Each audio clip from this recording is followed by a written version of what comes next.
Doctor Veena Chaturvedi की आवाज़ में उनके कहानी संग्रह संसार चक्र से सब्जी का टोकरा कहानी सुनिए। यह कहानी दो बहनों की है। इसमें शादी के रिश्ते को लेकर पसंद और नापसंद का सिलसिला चलता है।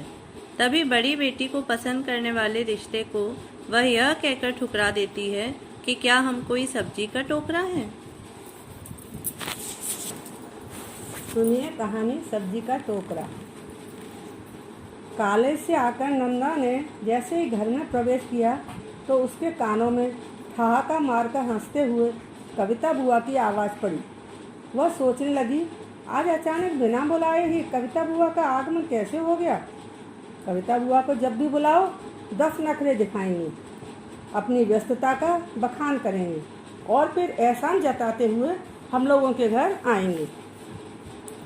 फूफा जी डिप्टी कलेक्टर हैं। वह बहुत ही सीधे साधे, व्यवहार कुशल एवं सज्जन व्यक्ति हैं, मगर उनके पद का घमंड बुआ जी के सिर चढ़कर बोलता है। अपने आगे वह किसी को कुछ नहीं समझते। बुआ जी के नाज नखरों को सहन करना हर किसी के वश की बात नहीं।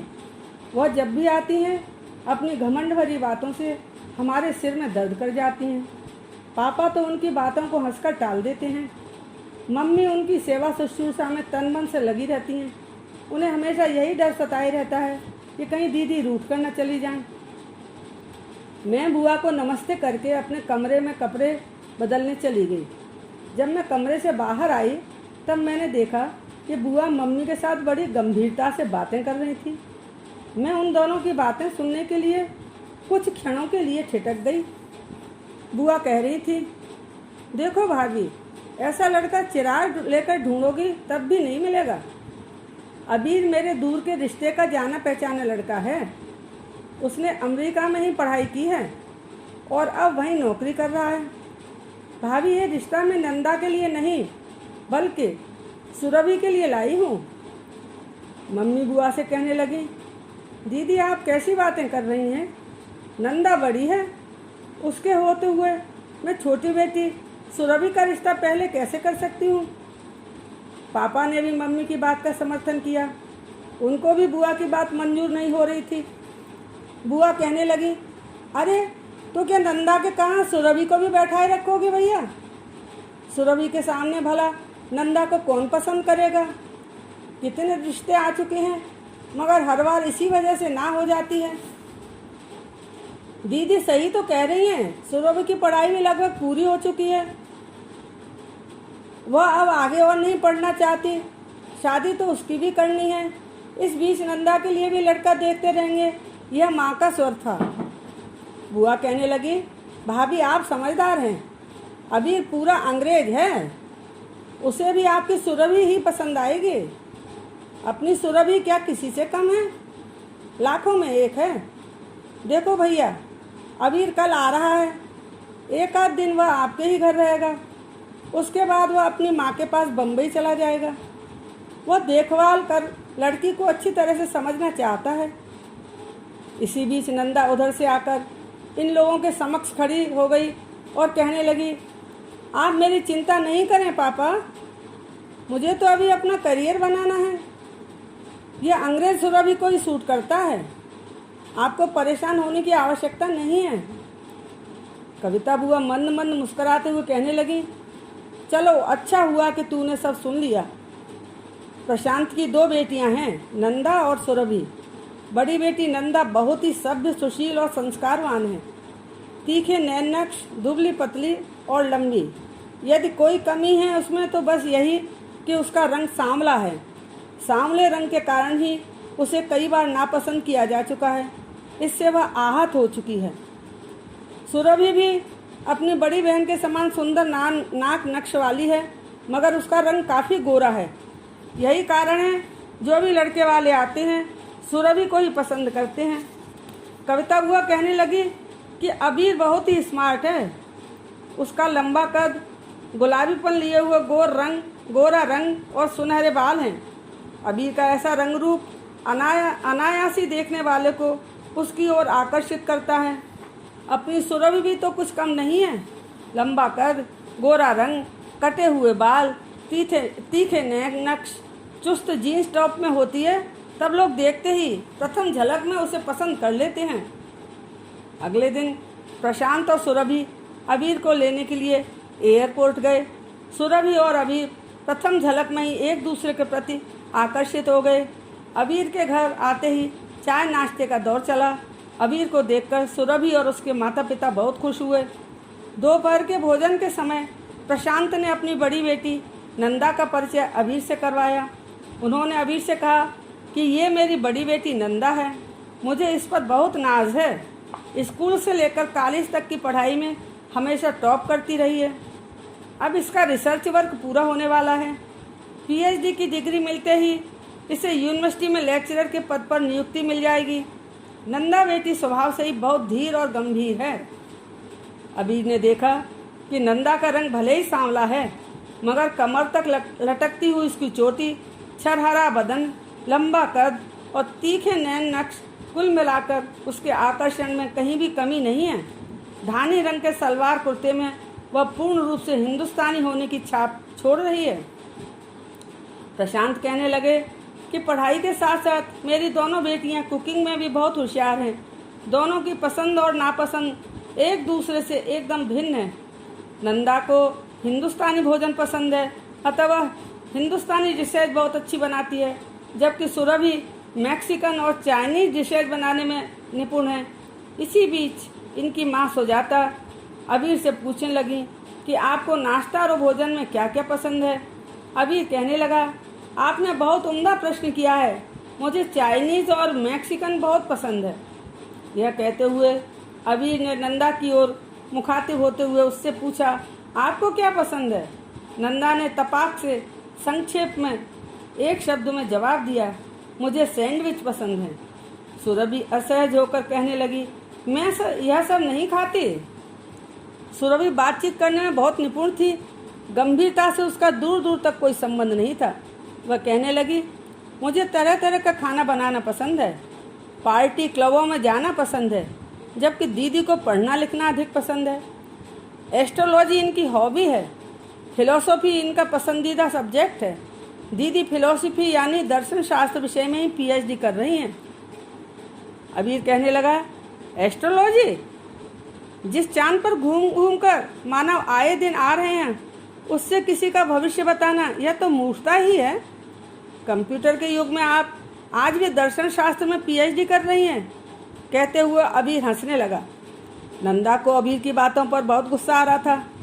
झुंझलाते हुए वह कहने लगी, निर्जीव पानी में चांद के आकर्षण से ज्वार भाटा आ जाता है, तब फिर चांद के आकर्षण से सजीव इंसान की जिंदगी में परिवर्तन क्यों नहीं हो सकता। नंदा अबीर से पूछने लगी, आप जानते हैं दर्शन क्या है? अबीर ने कहा, नहीं, ठीक से नहीं। नंदा का चेहरा क्रोध से तमतमा रहा था। वह बोली, पहले आप दर्शन को जानिए, फिर राय दीजिए। इतना कहकर नंदा वहाँ से उठने लगी और उसने कहा, आई एम सॉरी, मुझे यूनिवर्सिटी जाना है। अच्छा माँ पापा, मैं चलती हूँ। अबीर और सुरभि ने पूरा दिन साथ साथ व्यतीत किया।